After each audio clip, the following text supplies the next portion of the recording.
delegado Fleury e a tortura ficou encravada na alma dele até que ele não aguentou.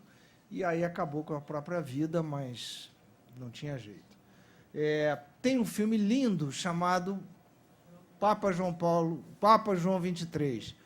E é muito bonito. Aquele sujeito, aquele ator que fez o Roger Rabbit, é o Bob Hoskins. Ele acaba de deixar porque ele tem mal de Parkinson, coisa que também João 23 teve. Não, João Paulo II teve. E agonizou em praça pública. Foi uma desumanidade aquilo que fizeram com ele.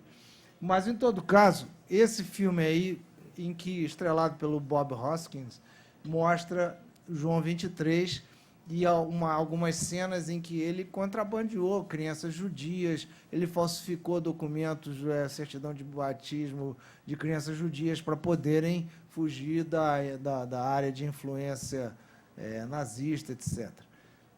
Segundo o padre Bioso me ensinou, foram várias dezenas de milhares de crianças que foram salvas graças à ação de João 23, que não era João 23, era o cardeal Monsenhor, ainda nem era bispo, nada, Roncalli.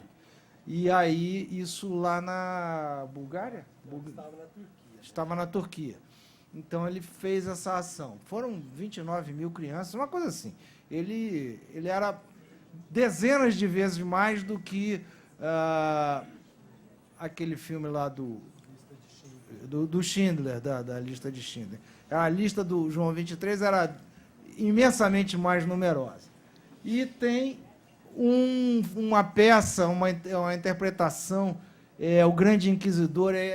Não tem a peça inteira, mas tem umas cenas lá interessantes com o Celso Frateschi. Aquele trecho aquele texto do Dostoiévski.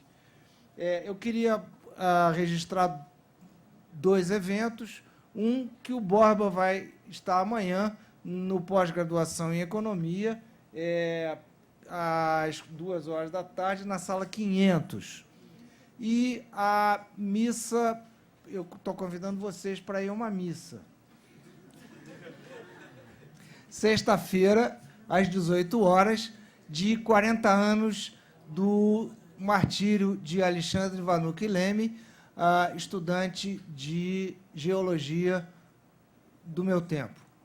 Eu participei, inclusive, da organização da missa, que foi convocada, foi organizada pelo Partido Comunista Brasileiro, e foi essa missa na Sé, com Dom Paulo Evaristo celebrando. Foi uma coisa de doido, né? Vários de nós estiveram aqui naquele tempo. Então, é isso. E, para quem conhece, a missa é na Sé. É na Sé também. Tá? E, para quem conheceu o filho da nossa secretária do nosso departamento, a Rose, foi assassinado, um jovem de 28 anos, e vai ter uma missa amanhã, ao meio-dia, na capela da PUC. Mas essa é missa, né? Bom, e com vocês eu deixo o padre Beoso. Ele meio que dispensa apresentações, mesmo porque, quando vocês acabarem de ouvi-lo, vocês vão ficar apaixonados por ele. Pronto.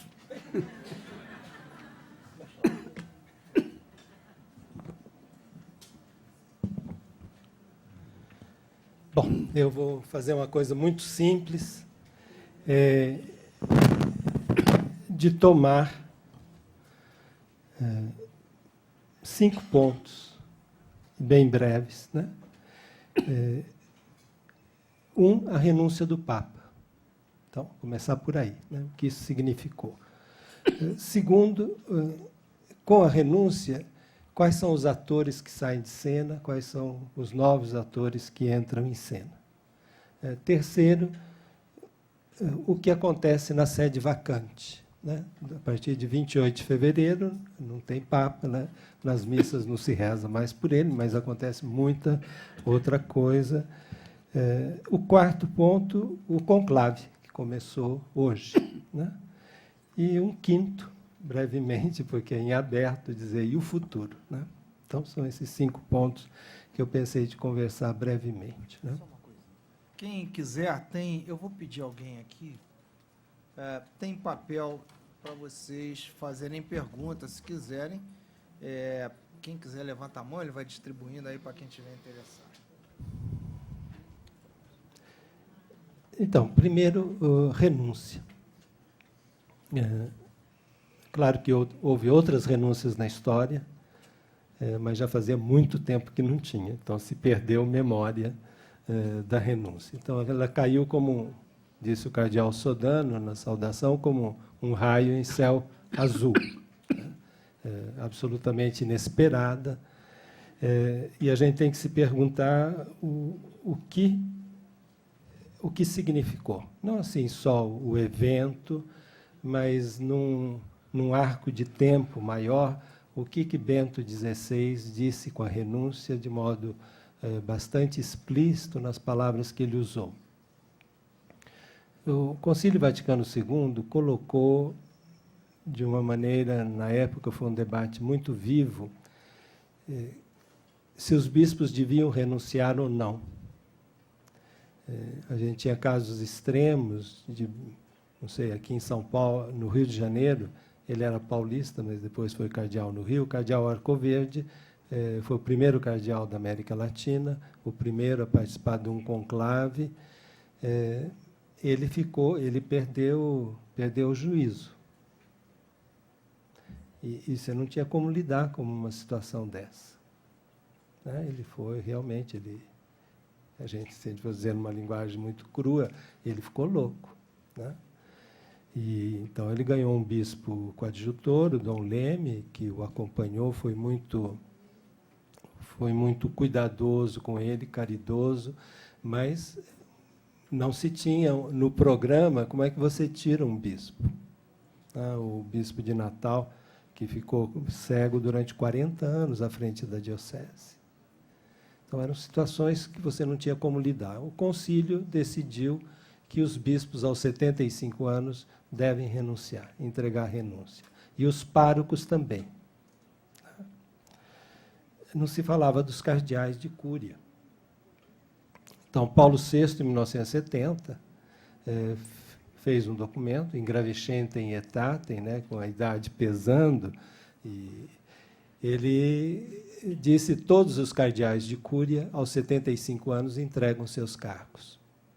E cassou o direito dos cardeais de serem eleitores depois dos 80 anos. Ele fez uma dupla operação, obrigou os cardeais todos de cúria, alguns, eu penso ao cardeal Tisserand, que era cardeal, ficou acho mais de 40 anos, super poderoso, e, de repente, disse, não, você tem que entregar o cargo, o cardeal Ottaviani, todos tiveram que entregar os seus cargos na cúria. Então, ele aplicou a regra do concílio, ele aplicou para os cardeais, dizendo, vocês renunciam, e cassou o direito tradicional de sempre dos cardeais de elegerem o Papa se eles tivessem mais de 80 anos. Disse, vocês podem participar das discussões, mas não podem ser eleitor.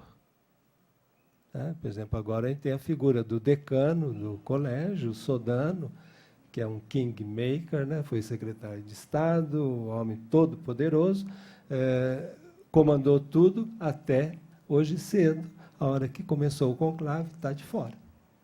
Ele e vários outros que têm um poder enorme estão todos de fora, pela regra de Paulo VI. O que Bento XVI fez? Na frase, né, ele fez uma declaração pequenininha, assim, que cabe numa pagininha dessa. No primeiro parágrafo, ele diz Ingravescentem Aetatem. Ele usa exatamente o nome do documento de Paulo VI, como que dizendo aquilo que o concílio exigiu dos bispos, aquilo que Paulo VI aplicou aos cardeais, eu estou aplicando ao Papa. Claro que existia a possibilidade de renúncia, estava no direito canônico de 1983, mas ele, pura e simplesmente, usou o nome do documento de Paulo VI para dizer eu entrei nessa fase em que a idade pesa e eu estou apresentando minha renúncia. Com isso, eu acho que a gente fecha um grande ciclo muito importante. Se dessacralizou, de um certo modo, a figura do bispo, se dessacralizou dos cardeais, ele dessacraliza, nesse momento, a figura do Papa e coloca no rol dos humanos que chegam a um ponto que precisam, né, ir para casa. Se é militar, como a gente diz, botar o pijama. É isso. Então, ele acho que fez um bem enorme à Igreja nesse momento de colocar também o papado numa perspectiva humana, né? Você falou que foi escandaloso o que se fez com João Paulo II. Né? Ele, a partir de 2001, ele já não conseguia, até para dar a benção, alguém precisava pegar no braço, não conseguia mais falar. Ele lutou que nem um leão, né? Bravamente, mas isso não é humano. Não é humano. Né? Então, Bento XVI, ele fez um gesto, acho que de coragem e de humildade, de dizer a mim também se aplica. Eu não vou discutir todas as outras razões, mas dizer que esse abre um capítulo novo para o papado. E bastante problemático para quem vem na frente, porque a hora que a idade começar a avançar, e tiver problemas, vai ter muita pressão para dizer está na hora de você renunciar. Né? Quer dizer, que ele abriu, os outros sabem que aos 75 tem que entregar, mas ao Papa o concílio não teve coragem de aplicar.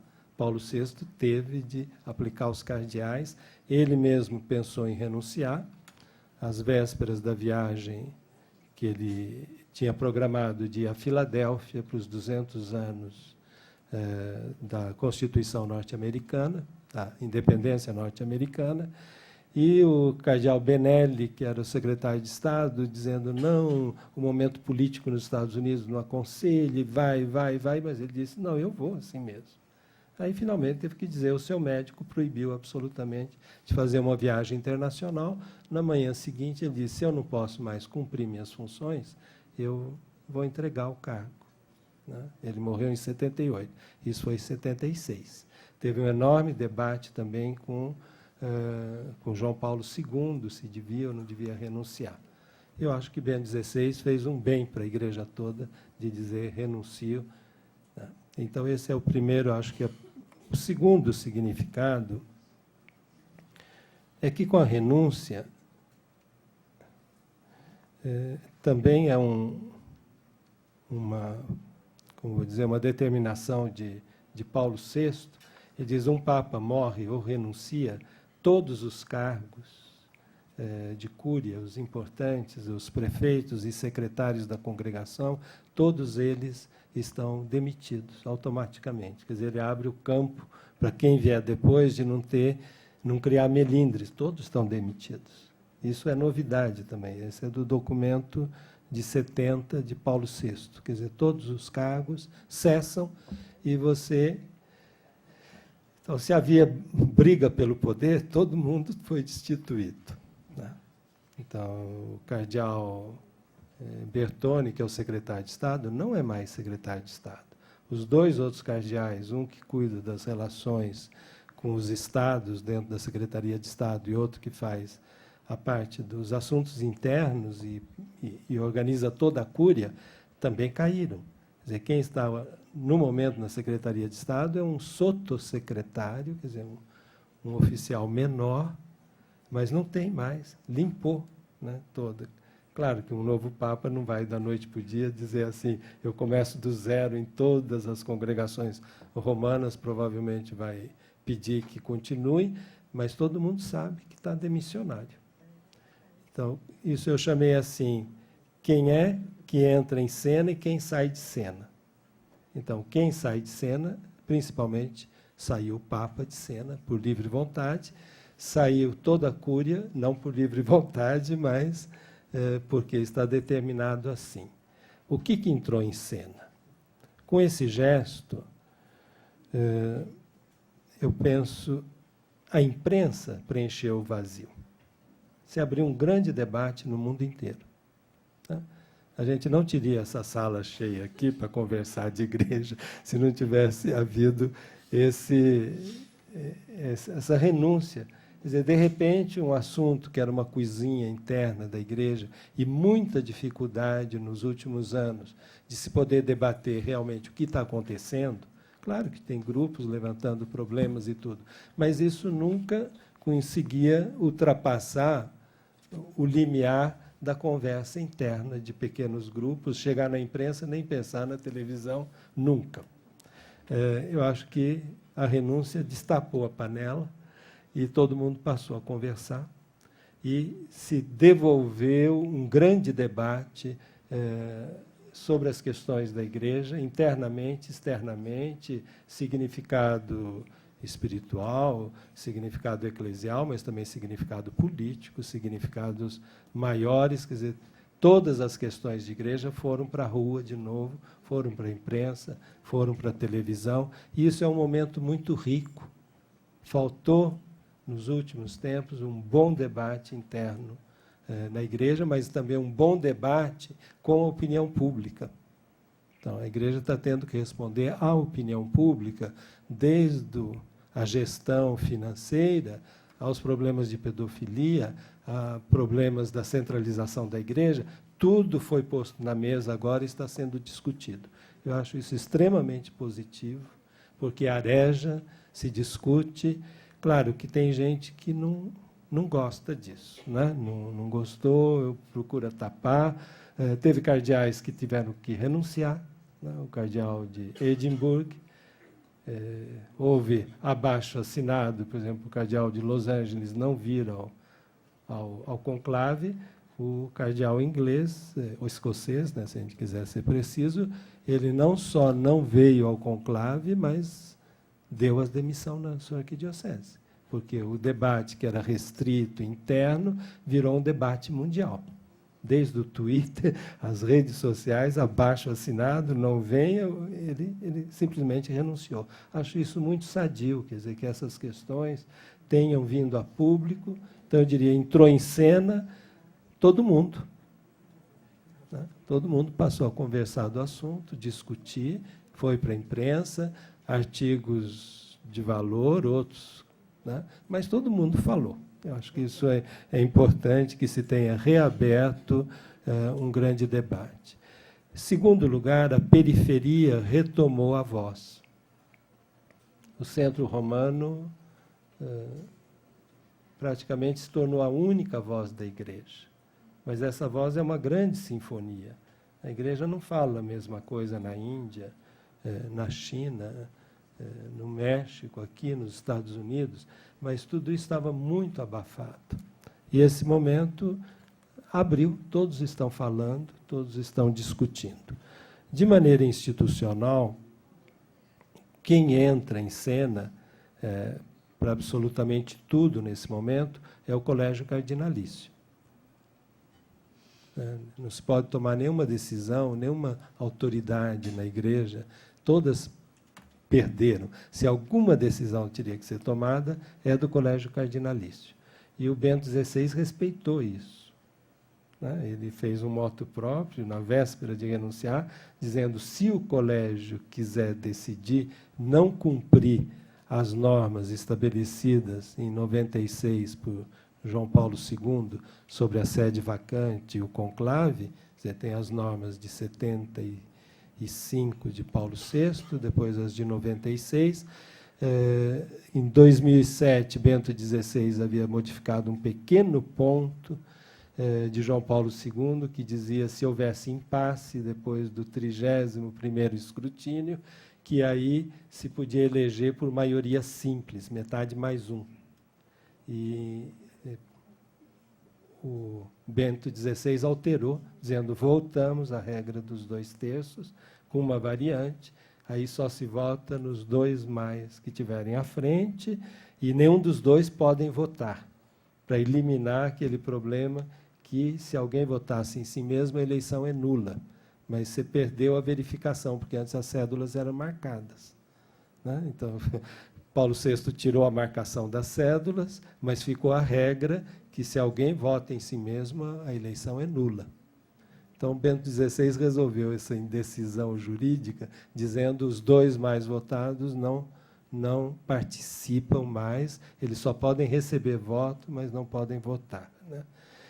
E, às vésperas da renúncia, ele devolveu ao Colégio Cardinalício que, se eles quisessem encurtar o tempo entre a sede vacante e o conclave, de fato, eles encurtaram. Então, aqui eu vou entrar no terceiro ponto, né? Sede vacante. O que há de interessante na sede vacante? Na sede vacante, o mais interessante é a obrigação que os cardeais têm de se reunir e fazer um grande debate sobre a situação da igreja, o estado da igreja, né? Então, em que pé está, né? Isso se fez antes da Revolução Francesa, né? No país inteiro, os tais cahiers de doléances, né? Você podia preencher um caderninho de queixas, né? Então, na realidade, são as novendiales, são 9 dias para esse debate, e com livre palavra para quem quiser falar. Foi um atropelo ontem, né? Porque 28 falaram e queriam estender. Então, aqui a gente tem um pouco o debate interno, né? Os norte-americanos queriam estender esse período. Eles dizem, tem muita coisa para a gente conversar e, sobretudo, botar em cima da mesa o dossiê que foi preparado sobre os problemas internos. E que Bertone não quer nem ouvir falar que isso seja posto em cima da mesa para todos os cardeais, porque ele é o alvo principal dessa investigação. Então, ele disse, não, já está tudo claro, não tem mais que discutir. Então, a Cúria queria abortar essas conversas, porque ela virou o alvo maior de dizer o que não está funcionando no centro da igreja, né? Então, de interromper o mais rápido possível esse debate. Mas ontem, 28 cardeais falaram ontem, e tinha um montão na lista ainda que queria falar. Isso é importante, que a igreja toda, como no concílio, cada um tomou a voz, não é a voz do centro, é a voz de cada canto. Pôde dizer, na nossa área, os problemas que a igreja enfrenta nesse momento são esses, aqueles, e se traçar um quadro da situação geral da igreja. Terminado isso, infelizmente, se vocês olham no site do Vaticano, cada dia tem um comunicado sobre a reunião. Mas aí você sabe, de ontem, né, que 28 falaram. Mas, e daí? Né? 28 falaram de que precisava saber, com muita transparência, o que falaram e qual foi o resumo disso tudo no final, para dizer, esses são os grandes problemas da Ásia, da África, dos Estados Unidos, os problemas comuns são esses. Então, a gente não tem isso. Todo dia tem um pequeno comunicado, quantos que intervieram, mas, né, precisaria uma transparência. A imprensa está cumprindo isso, porque cutuca daqui, cutuca dali, pergunta de um para outro, muita coisa. Os norte-americanos, nos 3 primeiros dias, deram uma entrevista à imprensa para dizer o que tinha discutido lá dentro. E aí falaram, não, pelo amor de Deus, ficaram todo mundo proibido de dar. Mas os cardeais norte-americanos saíam de tarde, reuniam a imprensa e diziam, hoje nós discutimos isso. O que seria muito saudável, que toda a igreja, a opinião pública soubesse, olha, mas ninguém gosta um pouco de lavar roupa suja e pendurar no varal na frente de todo mundo. Mas, em todo caso, se discutiram os problemas principais da igreja e se traçou um perfil que também seria muito interessante que a gente pudesse ter tido acesso, né? Um perfil, qual seria a pessoa adequada para responder a esses problemas levantados nesses 9 dias, que acabaram não sendo 9, porque se encurtou um pouco. Bom, conclave. E aí uma palavrinha curta, né? Se a gente já não sabia muito da discussão desses dias atrás, agora a gente vai saber muito menos, né, do conclave. Mas o conclave tem alguns aspectos interessantes, né? Eu acho, o primeiro, é que os cardeais, os 115 que entraram na manhã de hoje para o conclave, eles têm uma noção do conjunto dos problemas da igreja. Não na visão do centro, ou na visão de um secretário de Estado, mas na visão do que acontece na base da igreja, que é muito diferente, né? São problemas concretos da vida pastoral, da vida espiritual, da organização. Então, eles têm uma visão das questões que têm que ser enfrentadas, que eles já enfrentam no dia a dia, mas que na cabeça da igreja vai ter que ser enfrentada nos próximos anos. Provavelmente, sai daí uma agenda, que seja quem for a pessoa eleita, ela sabe que tem uma agenda esperando, né, de demandas, de questões e de propostas. Tem uma agenda.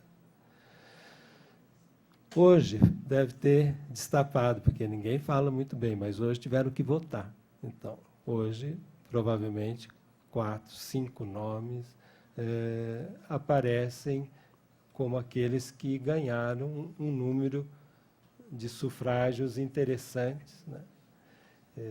Mas tudo depende também daquele perfil traçado.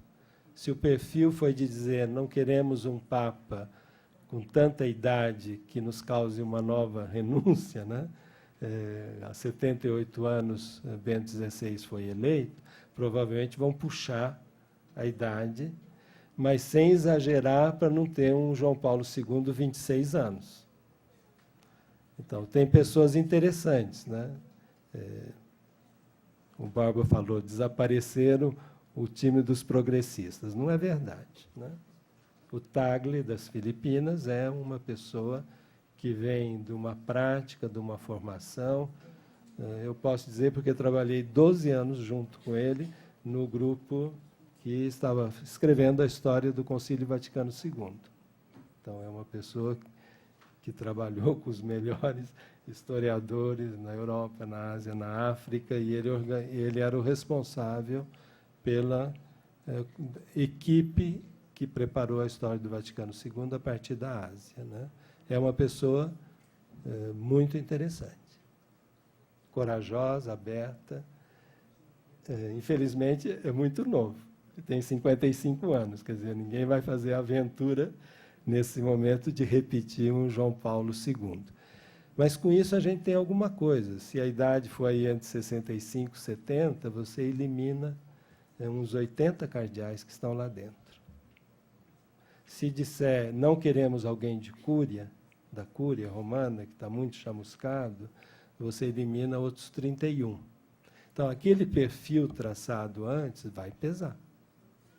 Vai pesar na questão da idade, na questão se é alguém que vem da área pastoral ou da área da cúria, se queremos um intelectual ou se queremos, né, como tem... perguntaram uma vez a Santo Agostinho, que tinha um convento, um mosteiro que estava sem conseguir escolher o abade. E consultaram Santo Agostinho. Disse que tinha um monge que era muito santo, né? Tinha outro monge que era muito inteligente, muito preparado. E tinha outro monge que era bem prático. Então, Santo Agostinho respondeu, pega o monge santo e fala para ele rezar, né? O monge bem inteligente, para ele dar aula, mas para governar o mosteiro, pega o prático.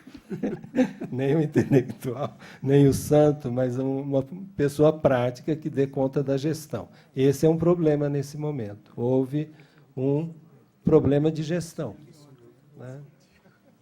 Acho que Bento XVI se sentia muito mais confortável escrevendo, né, os 3 últimos livros dele, um sobre a infância de Jesus e agora o último, que saiu do período da paixão e ressurreição.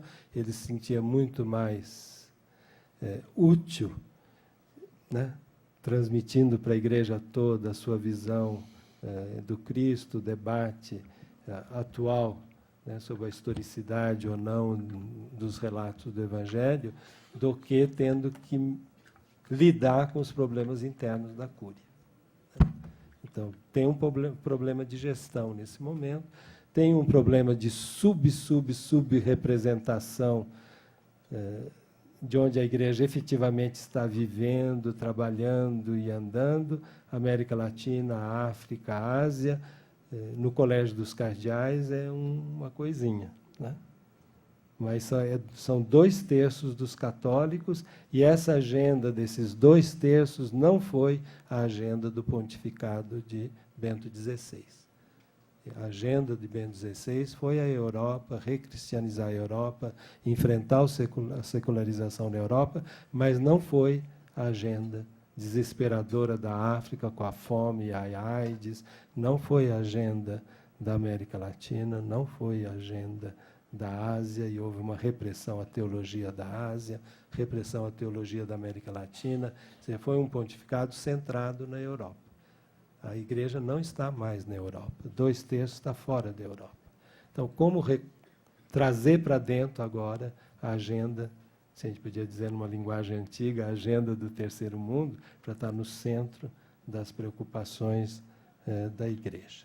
E o futuro, bom, vamos esperar a fumaça branca para a gente começar a discutir um pouco as questões. Mas, para mim, o fundamental é que se reabriu um grande debate interno e com a opinião pública, se oxigenou outra vez as questões e as pessoas se sentiram atoras por um momento de poder aí no Facebook, no Twitter, dar palpite, dizer que gostou, que não gostou, que os problemas são esses. Eu acho que isso foi muito salutar nesse momento.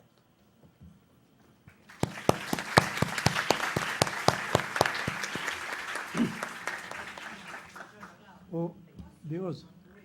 Pois não.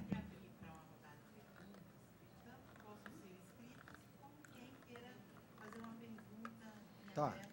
Eu só queria, assim, quem tem alguma coisa, alguma pergunta escrita, passa para esse rapaz aqui que está de pé. Pronto, vamos aqui. Ô, Jorge. Aqui para o cavaleiro. Jorge, antes de abrir a pergunta, eu queria só fazer um comentário para o Beoso ali. Beoso, Sim. o Tagle, você falou, curiosamente, ele foi super elogiado num site lá ligado ao Opus Dei, recentemente, a semana passada. Isso ajuda ele ou não? Acho que não ajuda. Curiosidade. Mas era elogio, assim, umas 50, 60 linhas. Para queimar o cara. Que era o mais falante, o mais comunicativo, o mais inteligente, o mais moderno. Eu vou, quem já escreveu, eu vou ler as questões para a gente agilizar, porque às vezes a pessoa faz uma pergunta que não é uma pergunta, né? É uma declaração de princípio. Então vamos ficar com as perguntas primeiro. Sugestão de filme: Cristiada, com Andy Garcia. História que conta a perseguição que a igreja sofreu no México na década de 20 e 30. É o Leonardo que está sugerindo. Borba, o mesmo Leonardo. Comente um pouco mais a diferença entre ser dono da verdade e escravo da verdade. Ambos não reconhecem a verdade. Que verdades? Verdades de fé? Manda bala. Manda bala, não vai precisar mais. Pegar mais um pouco. Pelo menos abrir uma abordagem. Sim, sim. E aí eles respondem por blocos, senão a gente não sai daqui hoje. Mas está cedo. Aí eles vão anotando, anotam do público e depois eles têm um tempo mais. Tá bem. As 3 intervenções, mais as questões, eles anotam. Tá bem. Esse pessoal é habituado com essas coisas. A figura do novo Papa perde poder depois da divulgação dos escândalos do Vatilix? Agora, é a pergunta que não quer calar. O ocorrido na PUC,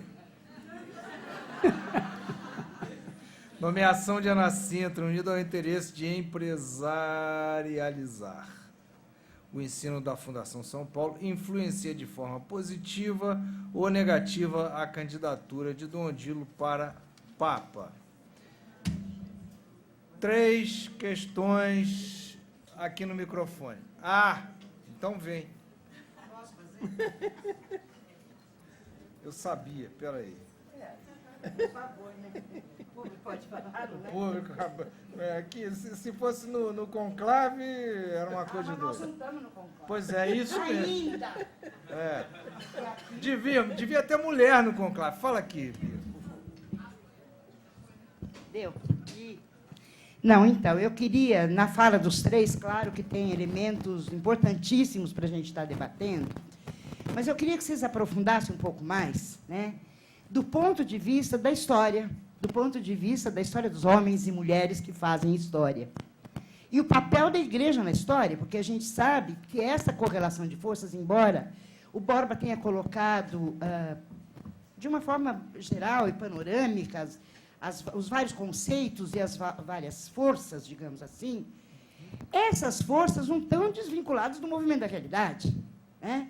Quer dizer, eu acho que no início, quando Gilberto retoma a luta histórica da teologia da libertação na América Latina e de como os movimentos sociais e movimentos de luta estiveram aí colados, e vocês mesmo levantaram que nos últimos 30 anos, pegando João Paulo II e pegando Bento XVI, ontem eu ouvi um debate onde o Mário Sérgio dizia, olha, se tivermos 3 da teologia da libertação entre os 115, até porque o 115 vem no lastro das indicações desses últimos papados que efetivamente estão nesse marco conservador, né? Então, acho que esse é um aspecto.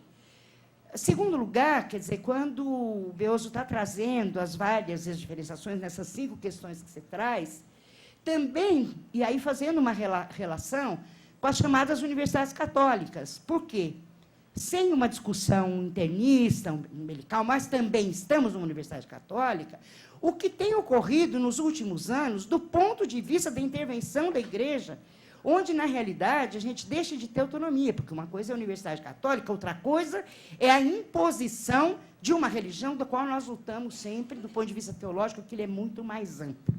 Então, eu penso que deve ser discutido isso, porque vimos a PUC do Peru, vimos, por exemplo, nos Estados Unidos, a interferência e tudo aquilo que vem numa perspectiva progressista e que ela pode estar regredindo. E penso que aí, sim, nós temos que discutir, inclusive, a questão da PUC São Paulo, né? O que significa, neste momento, e estamos vendo, sim, traços regressivos. Quer dizer, quando o Borba traz a questão, bom, se é regressivo, se é progressivo, se avança ou não, como é que vocês fazem do ponto de vista da análise da realidade?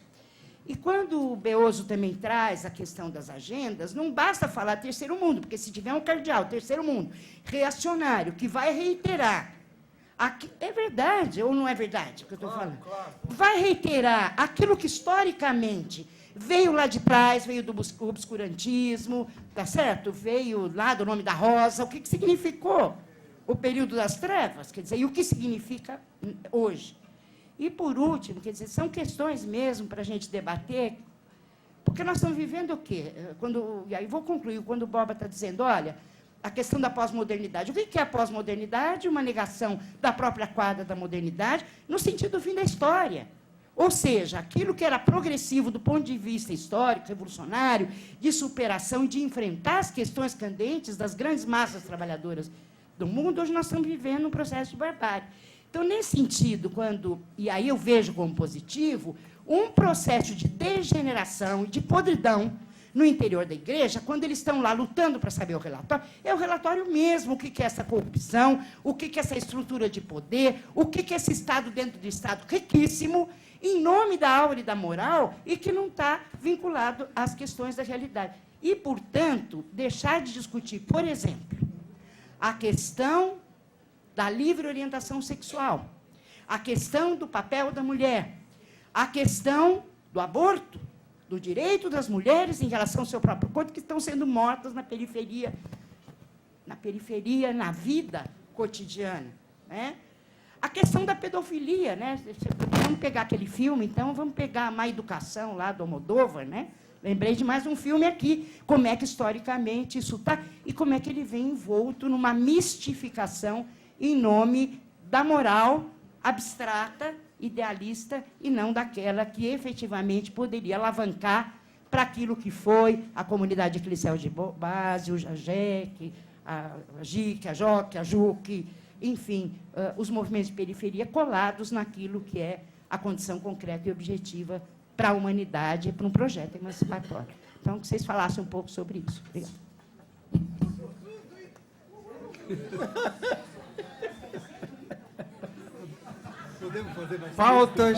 Pautas para um conclave. Vamos Faltou ouvir lá nos 9 dias.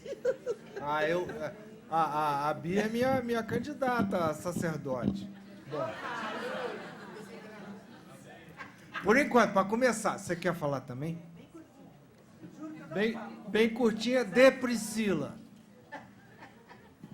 Eu gostaria que a mesa pudesse aprofundar um pouco mais uma questão. Fala no microfone. Uma questão que foi colocada pelo Francisco Borba, né, Borba, que é o problema da unidade na diversidade no interior da igreja. Me parece que isso pode se constituir como central, não é? E quando eu digo como central, eu não estou apenas afirmando na perspectiva doutrinal, como você colocou, porque me parece que na perspectiva doutrinal é possível, sim, encontrar-se uma unidade, não é? Mas, na linha do que a Bia coloca, eu penso que a igreja ela é uma instituição concreta. Significa que ela tem raízes materiais na sociedade.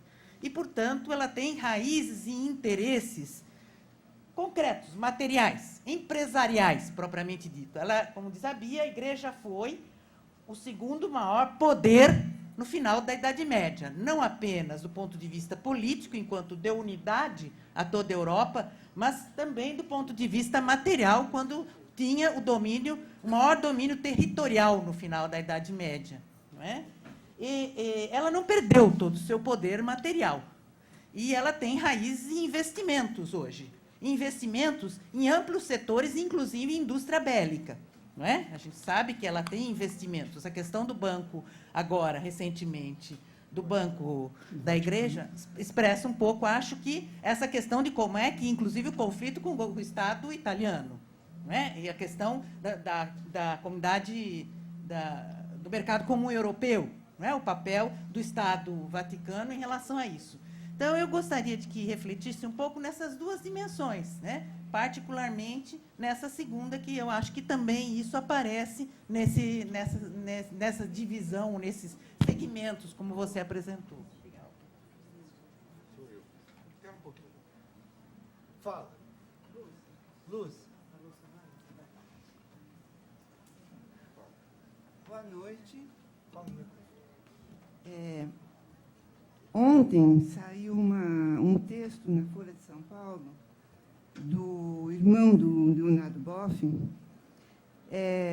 fazendo uma autocrítica quanto à sua participação na teologia da libertação, né? E ele dizia que foi um equívoco, porque a teologia da libertação ela saiu fora dos seus objetivos na medida em que ela adotou uma ideologia, né?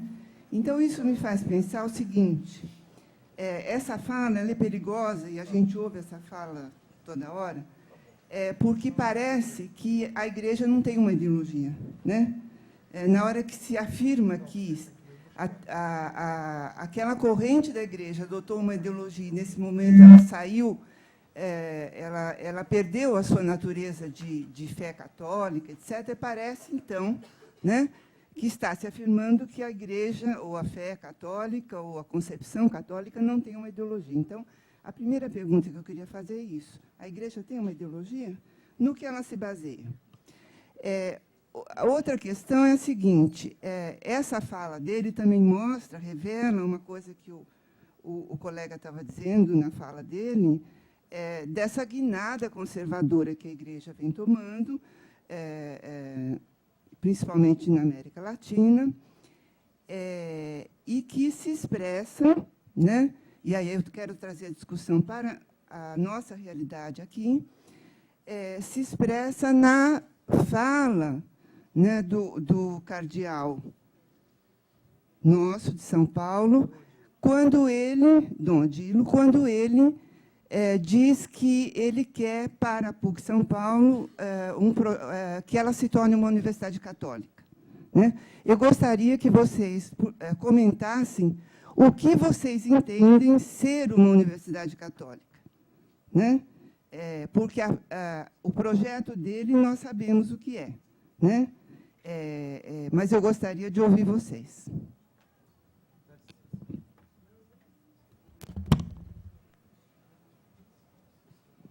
Gente, eu não vou fazer isso, mas eu só vou contar uma imaginação, um delírio meu. A gente fazendo uma eleição aqui, em quem que vocês votariam para a Papa, e a gente começar pelo Dom Odilo, mas eu não vou fazer isso, não.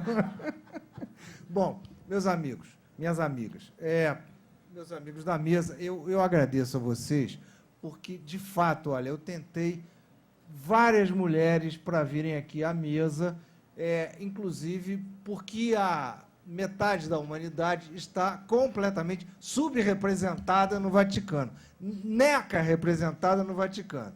Então, isso é uma coisa. Outra é porque a ideia da pedofilia, eu não sei se é um fenômeno exclusivamente, claro que não é, mas tão preponderantemente católico. Que ambiente é esse onde graça essa erva daninha com tamanho vigor, não é? E eu imagino aqui uma mudança. Eu andei conversando um pouco, já que eu não consegui trazer ninguém, inclusive professoras eméritas da Faculdade de Psicologia, sacerdotes que têm, e também um sacerdote que tem ação nessa área e tal, mas eu não consegui. Pelo que eu entendi das conversas, que durante muito tempo a pedofilia, o assédio sexual era um pecado. Sem deixar de ser um pecado, que o sujeito resolvia lá, com 2, 3 Pai Nossos, já resolvia e tal, e continuava barbarizando, passou a ser um crime, o que já é um avanço.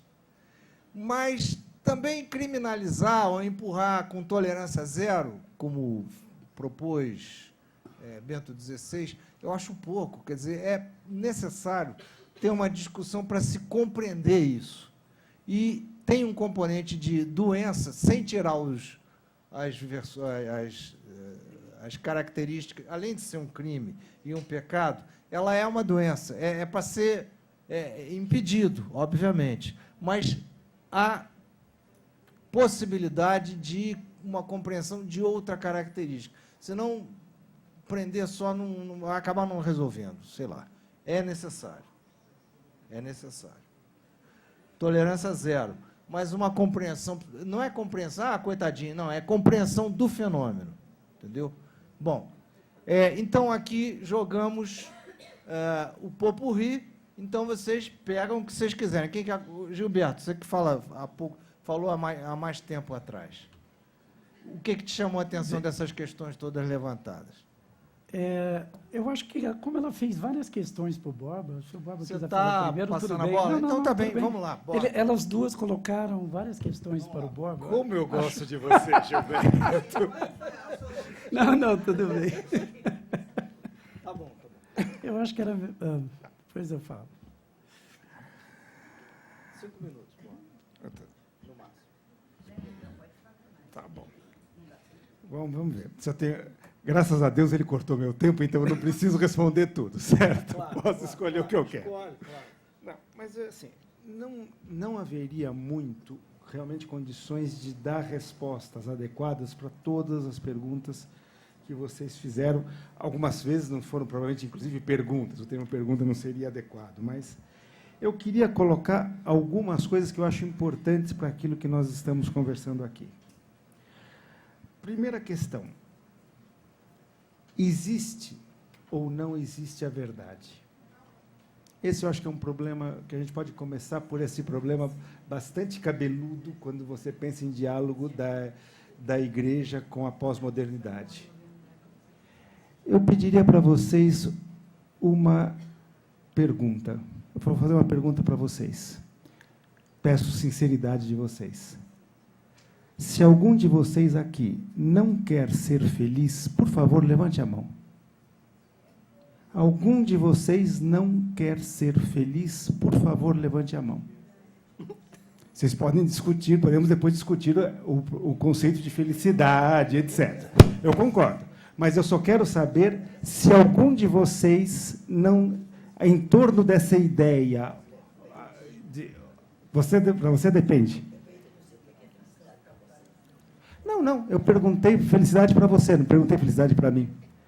Eu sei que existe uma ideia geral de felicidade que a gente não sabe muito bem como chegar nela, certo? Que nós não sabemos qual é, mas eu quero saber se alguém aqui diz: eu não quero, a minha ideia de felicidade eu não quero para mim. A minha ideia de loucura eu não quero para mim. E concordam? Tá claro? Eu quero saber se algum de vocês não quer para vocês aquilo que vocês definiriam como felicidade.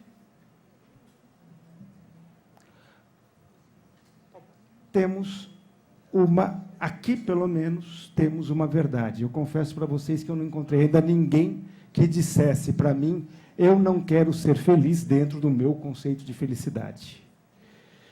Então, existe, sim, alguma coisa que